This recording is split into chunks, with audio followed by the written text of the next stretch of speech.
Nowadays, everyone knows that attention is the new form of currency.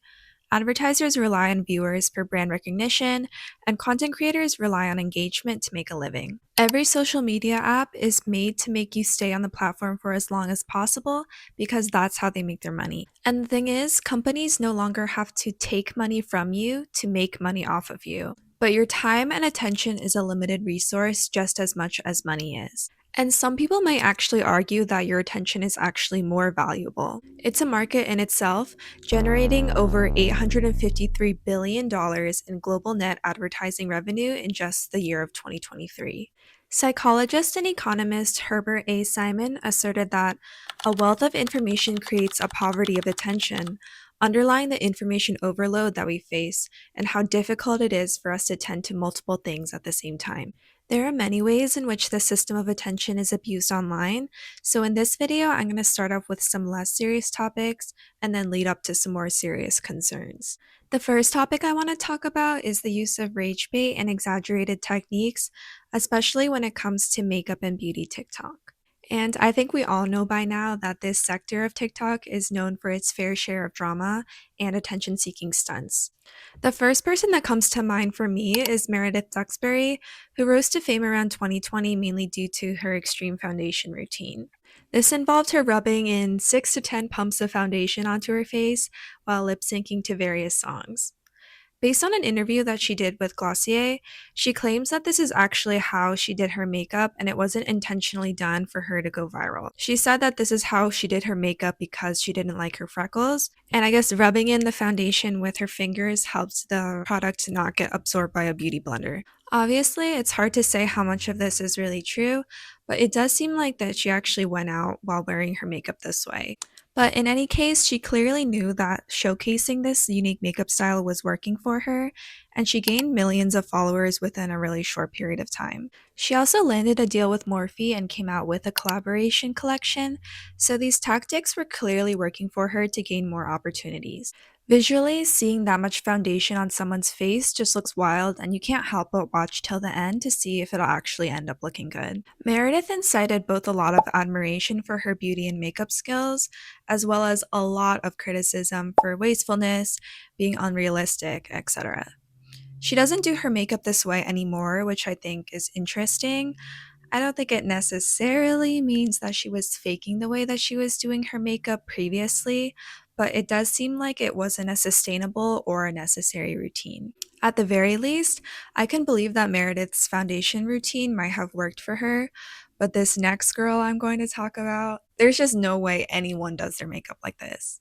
Rachel, another makeup TikTok creator, started making videos using an insane amount of blush that she claimed was just a trust the process moment, but there's nothing to trust, like let's be real. Even after she's done doing her makeup, she looks sunburnt and way too pink toned, and it's just hard for me to believe that she would actually go out with this kind of makeup. And of course, I don't judge. Like, I know everybody can do their makeup however they want, and there's a lot of different techniques and styles because underpainting is an actual technique that people use with either blush or bronzer.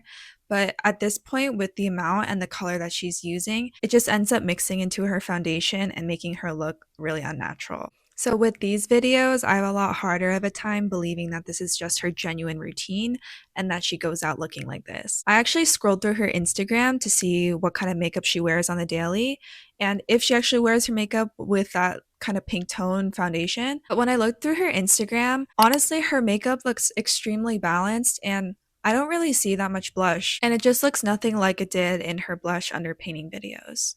So to me, it just seems like she saw the hype that Meredith Duxbury generated with her technique and just tried to do another over the top makeup technique and recreate this kind of hype.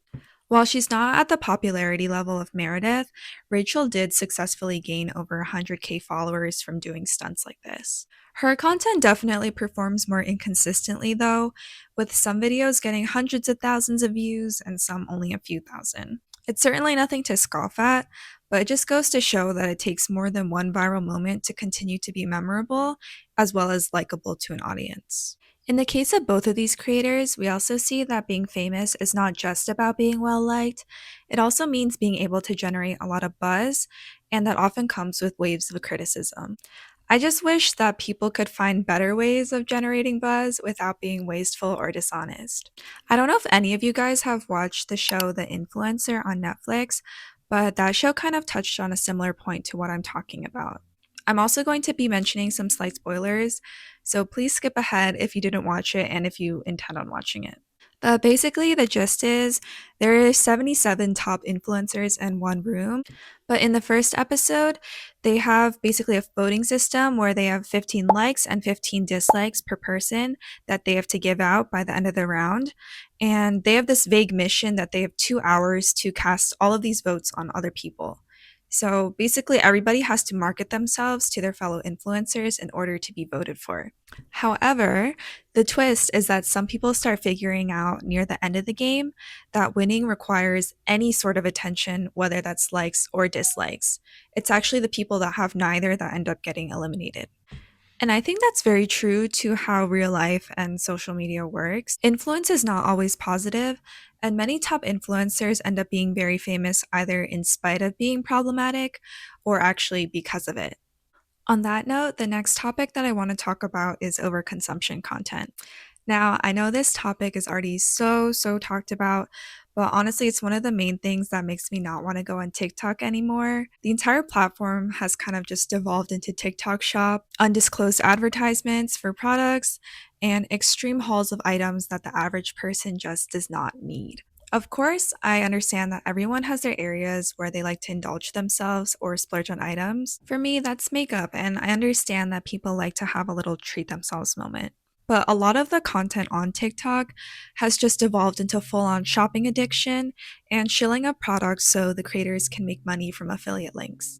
There are also creators who I believe are purposely displaying themselves being overtly wasteful in an attempt to garner attention. There's this creator called the Hayeks on TikTok who definitely knows what they're doing. They made this one video called Surprising My Wife with a Handmade Vanity Table, which involved the husband putting or really dumping a bunch of what seemed to be brand new makeup products and then pouring epoxy resin on them. And the reason I suspect that these are unused is because the products that are in tubes have no clear dents in them. They just look brand new.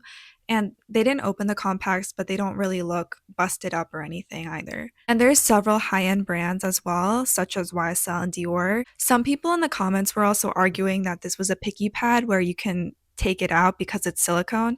But this is not silicone. This is hard resin, which is supposed to cure and you're not able to get the items out.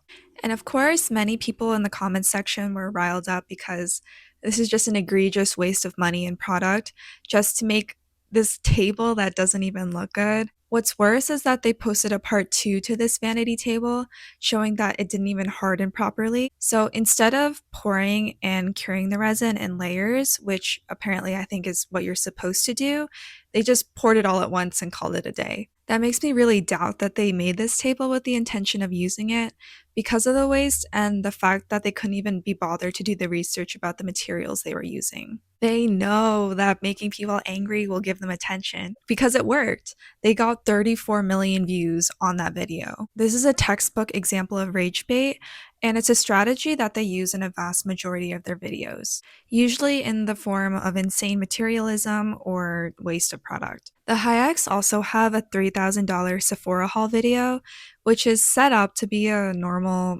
well, as normal as $3,000 can be, but throughout the video, you'll notice that they squeeze out or mess up an unnecessary amount of product. And it's frustrating because they're just exploiting a system where they just need engagement and comments to make money. It doesn't matter if millions of people hate these videos, as long as they have a thick enough skin to take the criticism, making people mad is a viable business model. It's honestly made a large portion of social media really intolerable to be on. Like what happened to making quality content that people enjoy, because that's what was previously pushed and made people famous. Technically, content like the Hayeks make doesn't break any community guidelines, but it is actively harmful to viewers and promotes overconsumption, irresponsible purchases, and for other people to use these methods to earn money as content creators. I wish there was a better way of curbing this kind of content, but at the moment, I'm not really sure how besides just blocking and ignoring these creators. But if you think this is bad, at least this kind of content isn't actively putting people into direct danger. Many of you have probably heard this story already, but there is a streamer who crashed his McLaren while on live stream and made sure that everything was captured on video. Now, I'm not going to mention his name because he doesn't need any more attention drawn to him, but basically, the streamer was driving in the rain with his friend slash cameraman also in the car, and he appeared to be on his phone, checking comments and texting while driving. He was also going at an unsafe speed for how much it was raining and ended up hydroplaning and crashing into the guardrails. The entire time after the accident happened, he kept cursing and commenting about the state of his car while his friend was straight up bleeding from the head. He also made sure his friend got everything on camera, and he has a video on his YouTube channel about the incident. This is just unbelievably disgusting behavior, and the fact that he cared more about the content than how his friend was doing just speaks volumes to his character and just what kind of person he is. And this is clearly a pattern of behavior because if you look previously down his YouTube channel, he also has a video about crashing his Lamborghini. So this isn't even the first time. His videos about crashing these expensive cars did noticeably better than some of his other content, which just goes to show what kind of content platforms are rewarding nowadays. Increasingly more polarizing, more extreme content is what's being boosted across social media platforms because that's what's getting people's attention. More than ever, too, politics are entangled with an online presence and where we choose to direct our focus. There's this quote from a paper I read called The Second Wave of Attention Economics, which puts it pretty succinctly. The attention of the public thus becomes micro donations of time and effort to political causes. Liking, sharing, following, downloading, signing petitions, and so on, which extend the ladder of participation at the lower end and draw more people into politics, particularly in younger age groups. Moreover, with public attention being spread across a variety of global issues, political leaders are aware now that even the success of wars seems to entail a fight for sustained attention to the matter. And we can see that this is really true nowadays. When we as a public want to make an effect on certain social issues, we have to show that we are actively caring about it on our social media and constantly pushing for it and putting pressure there. It no longer necessarily takes money to contribute to a political cause. Just our attention online is enough to sway others or boost certain people's platforms. And that in itself is not necessarily a bad thing, but coupled with the fact that misinformation and hatred are often being pushed, it becomes problematic. I'm not active on Twitter slash X, but I choose to stay off it for this exact reason. It just seems like a breeding ground for misogynist, racist echo chambers, and that's just not something that I'm trying to expose myself to. It can be really overwhelming sometimes to see dishonesty and extremism so heavily promoted, but I think the most we can really do is just to ignore and block these creators, unfortunately. If you are also feeling discouraged by the current state of social media, I hope that instead of feeling helpless, that we can try our best to put out thought-provoking creative content and try to uplift others. Please take breaks from the internet when you feel that it is necessary because it is so important to guard our mental health, especially in times like these. There's probably more I could say to conclude this video, but I kind of just want to end it on that note. So please take care of yourselves, and I'll see you next time. Bye.